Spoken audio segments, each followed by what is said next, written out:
Welcome to another video. Today I'm going to show you how to make your own homemade watercolor paint. So I got this recipe from an art teacher friend, and she tried this out and she said this is the best recipe, and I have to agree because I've tried this before with other recipes and they didn't work out so well. So this is so far the best recipe I could find that I've ever heard of for watercolor paint. So I'm gonna have you guys give it a try with me. So to start off with, you're gonna need some kind of ingredients. They're like normal kitchen ingredients that you might have laying around your house. I did, so maybe you will too. And then I'll go over what you're gonna need for like supplies and stuff. So to start off with the ingredients is you're gonna start with baking soda. So you can get the Arm & Hammer or an off-brand, it doesn't matter. You're gonna need 1/4 cup of that, so make sure you have enough. And then you're going to need white vinegar, not just any old vinegar, you need white vinegar. So you're only gonna need a tablespoon of this though. So a tablespoon is this much. So you don't need a jug this big. It comes in smaller jugs. So a tablespoon of vinegar. And then you're going to need a tablespoon of sugar. This is white sugar, not powdered sugar, just regular, the kind of sugar you put in the cookies, not in the frosting on the cookies. So regular sugar, and that's gonna be a tablespoon again. And then you're gonna need cornstarch. This is 1/4 cup of cornstarch, which a 1/4 cup is about this much. This holds about 1/4 cup. And so cornstarch is also found in the baking aisle if you don't have it laying around. And then the last ingredient that you're going to need is food coloring. So you can go down the baking aisle and find any food coloring. You know, you might need to get a couple of different packets. I know there's neon food coloring, and there's, you know, just normal colors, pastels, or whatever you're interested in. So get whatever of those you want.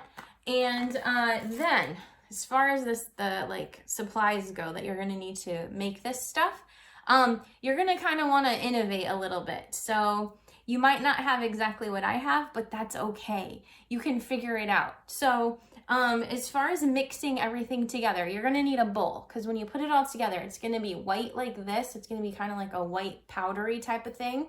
And so you're gonna need a bowl about this size to mix everything in. And then you're going to need something to put these in so that you can use them. So I used an ice cube tray the first time I tried this out. This is what mine looked like. And you could also use one of these paint trays. Doesn't have to have a lid, so that's kind of good to know. Here's another ice cube tray that I tried to use. You're gonna need measuring spoons, of course. So 1/4 cup measurement and a tablespoon measurement. And then you're gonna need something to stir all this together with. So I just used my tablespoon for the bigger powdery type stuff. But when you get to mixing the paint into your tray with the food coloring, this is one I just made, you are going to need something like a paintbrush or a toothpick so that you can press the food coloring into everything. And I think probably a towel would be good in case you spill. And if you are doing this in your kitchen and you don't want to get food coloring all over, make sure you cover your work area with newspaper or something that can get stained. And I think that's it. So once you gather all your materials, you can make your own watercolor paint. So have fun with this, and I hope you enjoy it as much as I do.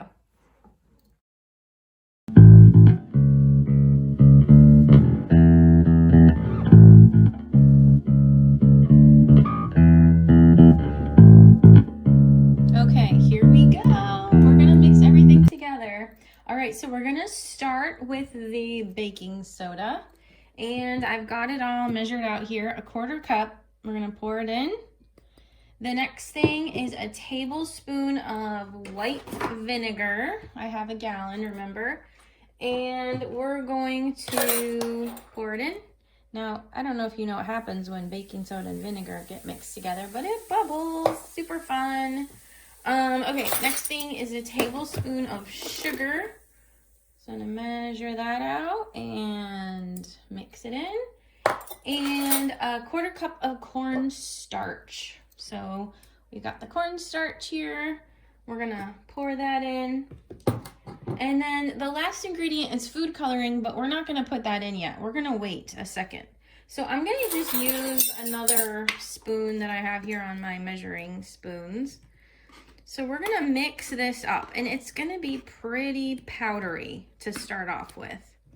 We gotta mix it really well so that everything is all spread around. So if you have like big chunks where the vinegar kind of soaked in a little bit more, you're gonna wanna get those all pressed in so that you don't have any big chunks. You wanna kind of break them up. And once you get this mixed up pretty well, you're going to take the scoops and you're gonna separate them into your ice trays or your yogurt cups or your paint tray or whatever it is that you've decided to mix your paint in with. So I'm gonna take this, I'm gonna scoop and put some stuff in there. Now what I'm gonna do is I'm gonna put it in and then I'm gonna wipe it across. Kind of like when you put stuff in a measuring cup, like that. Put another scoop in, flatten it down, another scoop, and you fill these up. Now I only have 4 colors of my food coloring. I'm going to just do 4. You could do multiple colors if you want. You can even mix the colors. You know I love mixing colors.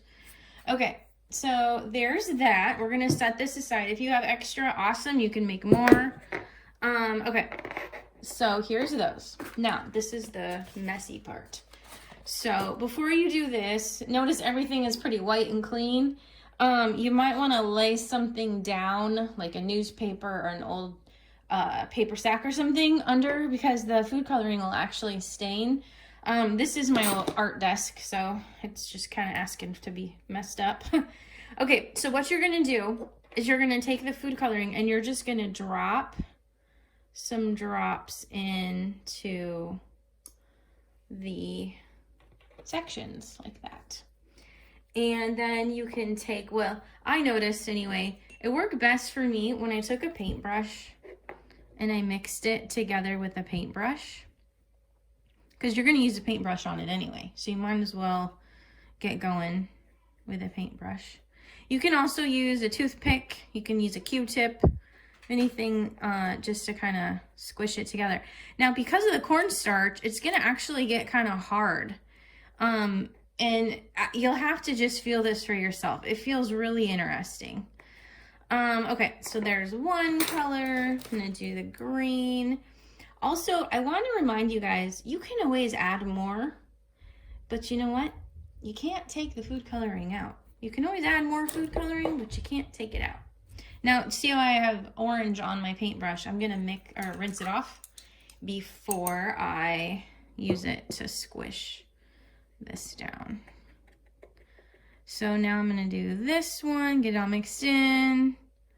It's kind of making little bubbles. Okay. And I'm gonna do blue.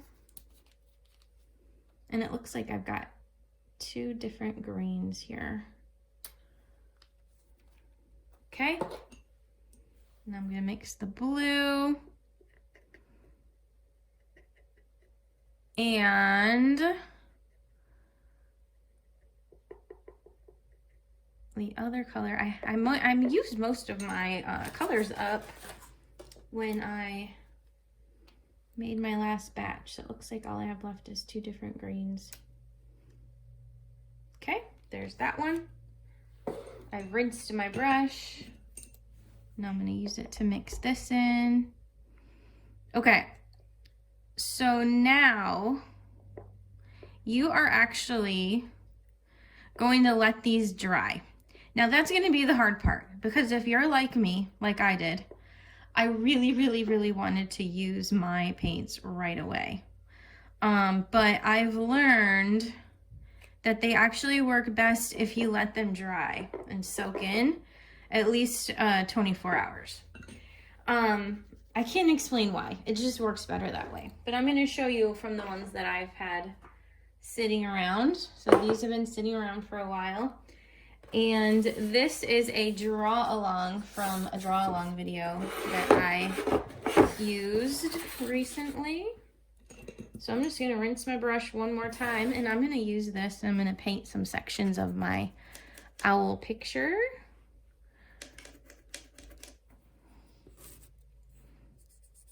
And look at that. I know it's sideways for you guys. I'm sorry. But I just want you to see the paint go on. Look at that. Oh my gosh. It's just so good.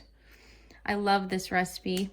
Real quick, I want to show you guys one more quick way to make watercolor paint, and I want to show you that it works really well. So if you have old Crayola markers laying around that are just kind of dried up and dead, if you put them in water and soak them, you can actually make paint that way. If this is a little bit better than, you know, having to find all these ingredients. And so I'm going to hold this up. Maybe this side of him will be able to look at that. That is watercolor paint. That's what Crayola watercolor markers are, is watercolor paint. So if you just soak your old markers in water, you can actually make paint. And I have one here. This is an old marker. And this is just an old mason jar. I think somebody gave me some homemade jam in it recently. So you're going to take this marker and you're going to drip it in there. And I let mine soak for like 2 days. And this is what I got. And I made orange. Here's some orange paint. And I made green. There's green paint.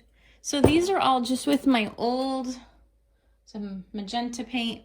These are all old markers that otherwise would have just been thrown away. Seriously. So I really hope you guys have fun making paint. I love using science with art because so much of art is science anyway. With color mixing, and this is another blue that I made. So have fun, and then find something cool and paint it. And if you use your own watercolor paints, I would love to see these. If you're one of my students, you can post it on our site. I don't have comments turned on because this is for education purposes. But if you know me, you can send me a message on Facebook or Instagram. I really hope you guys have fun with this and enjoy making your own watercolor paint.